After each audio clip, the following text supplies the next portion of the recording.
আসসালামু আলাইকুম ফ্রেন্ডস, সবাই কেমন আছেন? চলে এলাম জেডিস ক্রোশেট এন্ড স্টিচের পক্ষ থেকে। আজ আপনাদের সাথে সুন্দর এই ফুলের ডিজাইনটি শেয়ার করব। তো আমি এটা সামারিয়ান সুতা দিয়ে বানিয়েছি, এখন আমি লাচি সুতা দিয়ে বানিয়ে দেখাবো। তো এর জন্য আমি নিয়ে নিয়েছি এখানে লাচি সুতা। আমি লাচি সুতা 3টি একসঙ্গে করে নিয়েছি। তো প্রথমে আমি একটা ম্যাজিক লক দিব। তো ম্যাজিক লক দেওয়ার জন্য আমি রাউন্ড করে নিয়েছি আঙুলে, নিয়ে যে একটা সিম্পলভাবে শুধু চেন দিয়েছি, এর বেশি কিছু না। তারপরে আমি আরও একটা চেন দিলাম, দিয়ে যে রাউন্ডের ভিতর থেকে আমি একটি করে সিঙ্গেল ক্রোশেট বের করে নেব। তো এই যে একটি একটি করে আমি এই রাউন্ডের ভেতর থেকে টোটাল 12টা সিঙ্গেল ক্রোশেট করব। 12টা সিঙ্গেল ক্রোশেট করা হয়ে গেলে আমি এই যে বাড়তি সুতাটা ধরে একটা টান দিব, তাহলেই আমার এই ম্যাজিক রাউন্ডটা কমে ছোট হয়ে যাবে। এবং আপনারা চাইলে স্পেস রাখতে পারেন মিডিলে, আবার চাইলে স্পেসটা বন্ধ করেও দিতে পারবেন। তো এই ম্যাজিক ইয়ার্নের মধ্যে থেকে আমি টোটাল 12টা সিঙ্গেল ক্রোশেট করে নিচ্ছি। আপনারা ফুলটা ছোট বড় কি হিসেবে করবেন সেই হিসেবে আর কি কম বেশি করবেন। তো আমি এখানে 11টা করে নিয়েছি। 11টা হয়ে গেলে এই যে 12 নাম্বার করছি। তো এই যে 12টা হয়ে গেলে এবারে আমি একটা প্রথমে যে একটা চেন নিয়েছিলাম, এই চেনের মধ্যে থেকে একটা সিঙ্গেল ক্রোশেট স্লিপ স্টিচ দিয়ে জয়েন দিয়ে দিলাম। এরপরে আমি পরবর্তী রাউন্ডে যাওয়ার জন্য প্রথমে 3টি চেন করলাম, করে একই স্পেস থেকে আমি আবার, আপনারা একটু খেয়াল করবেন, আমি সাধারণত এই যে চেনটার ভিতর থেকে দুটোর থেকে নেই। তো আমি এই জায়গায় দুটো থেকে না নিয়ে উপরের যে লুপটা সেটা থেকে নিচ্ছি, মানে চেনের একটা লুপ থেকে নিচ্ছি। তো এই একই লুপ থেকে আমি 3টা ডাবল ক্রোশেট তুলে নিচ্ছি।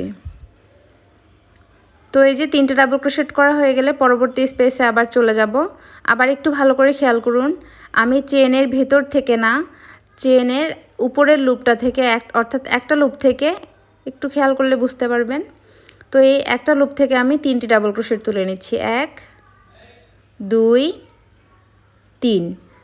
তো 3টি ডাবল ক্রোশেট তুলে নেওয়া হয়ে গেলে আবার আমি পরবর্তী স্পেসে পরবর্তী চেনের ঠিক একটা লুপ থেকে আগের মতোই, এই যে দুটো লুপ না, এই যে একটা লুপ আমি দেখিয়ে দিচ্ছি বারবার আপনাদের বোঝার সুবিধার্থে।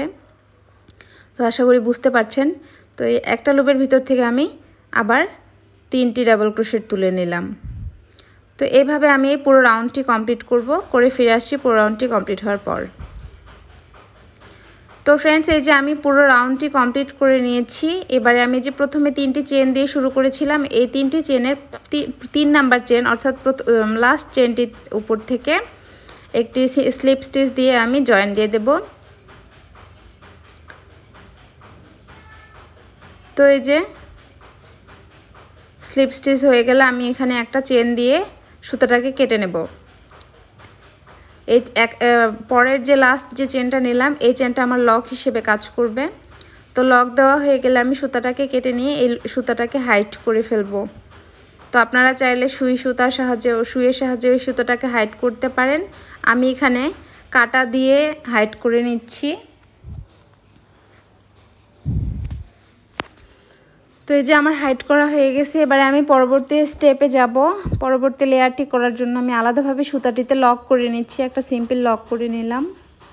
তো লক করা হয়ে গেলে আমি এই সুতাটা, এই যে খেয়াল করবেন, আমি যে উপরে একটা লুপের মধ্যে দিয়ে প্রত্যেকটি ডাবল ক্রোশেটের উপরের 2টি লুপে না নিয়ে একটি লুপ দিয়ে কাজ করেছিলাম, আর নিচের দিকে একটি লুপ বেঁচে ছিল, সেই লুপটার মধ্যে এবারে কাজ করব।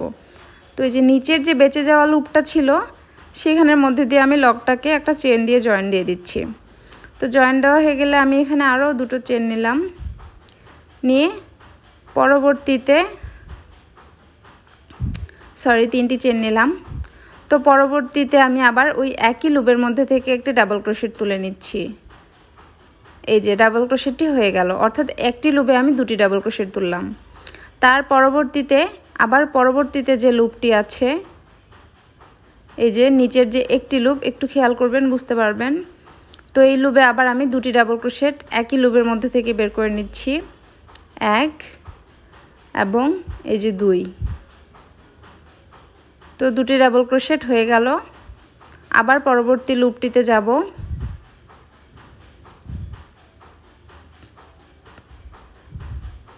এই যে পরবর্তী লুপটি, এই পরবর্তী নিচের লুপের মধ্যে থেকে আবার দুটি ডাবল ক্রোশেট নেব একই স্পেস থেকে।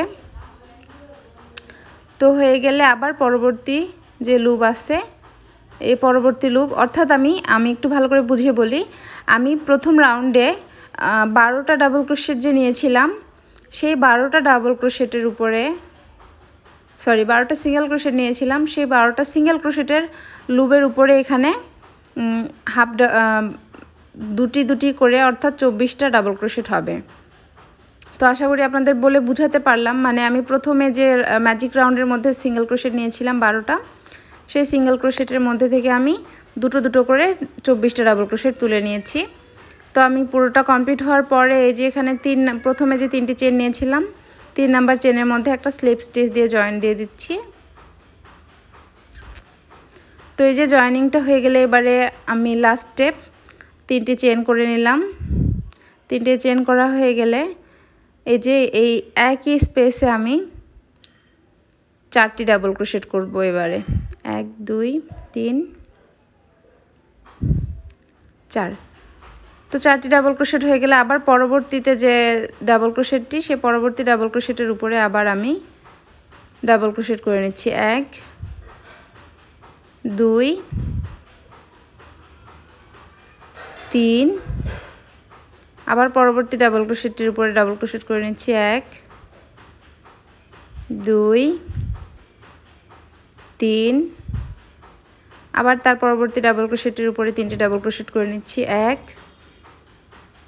2 3। তো আমি যেটা কাজ করছি একটু বলে দিচ্ছি। প্রথম 3টি চেনকে আমি প্রথম ডাবল ক্রোশেট কাউন্ট করে প্রথমবার 4টি ডাবল ক্রোশেট নিয়েছি এবং পরবর্তী প্রত্যেকটি ডাবল ক্রোশেটের উপরে 4টে করে 3টে করে ডাবল ক্রোশেট নিচ্ছি। তো এইভাবে আমি পুরো রাউন্ডটি কমপ্লিট করে নিয়েছি। আমি একটি স্পেসে 3টি করে ডাবল ক্রোশেট নিয়েছিলাম এবং শুধুমাত্র প্রথমে 3টি চেনকে কাউন্ট করে টোটাল প্রথমবারে 4টি ডাবল ক্রোশেট করে নিয়েছিলাম। নিয়ে আমি পুরো রাউন্ডটি কমপ্লিট করেছি। তো আমার ফুলটি কমপ্লিট হয়ে গেছে। এবার আমি এই যে বাড়তি সুতাটা এটাকে কেটে নিচ্ছি। তো কত সহজে খুব সিম্পলভাবে একটি ফুলের ডিজাইন কমপ্লিট হয়ে গেল, আপনারা বুঝতে পারছেন আশা করি। তো আমরা সাধারণত যে প্রথম রাউন্ডে যে সিঙ্গেল ক্রোশেটগুলো নিয়েছিলাম এই সিঙ্গেল ক্রোশেটের উপরের লুপ থেকে একটি ফুলের পাপড়ি হয়েছে এবং নিচের লুপ থেকে আরেকটি ফুলের পাপড়ি হয়েছে। তো এই ফুলটা দেখতে অনেকটা পপি ফুলের মতো। তো এই যে আমি এখানে সামারিয়ান দিয়ে যেটা করেছি সেটাতে আমি একটা পুঁথি অ্যাডজাস্ট করে নিয়েছি। তো আপনারা চাইলেও এরকম করে একটা পুঁথি অ্যাডজাস্ট করতে পারেন সুই সুতার সাহায্যে সেলাই করে দিয়ে। তো ফুলটা কেমন হয়েছে অবশ্যই কমেন্টের মাধ্যমে জানাবেন। ভালো লাগলে একটা লাইক তো অবশ্যই করবেন। আর নোটিফিকেশানের পাওয়ার জন্য আমি যখনই কোনো ভিডিও আপলোড দিই না কেন নোটিফিকেশান পাওয়ার জন্য একটি বেল আইকনটিতে ক্লিক করে রাখবেন। আর প্লিজ প্লিজ প্লিজ সবাই আমার চ্যানেলটিকে সাবস্ক্রাইব করবেন। ধন্যবাদ এতক্ষণ সাথে থাকার জন্য।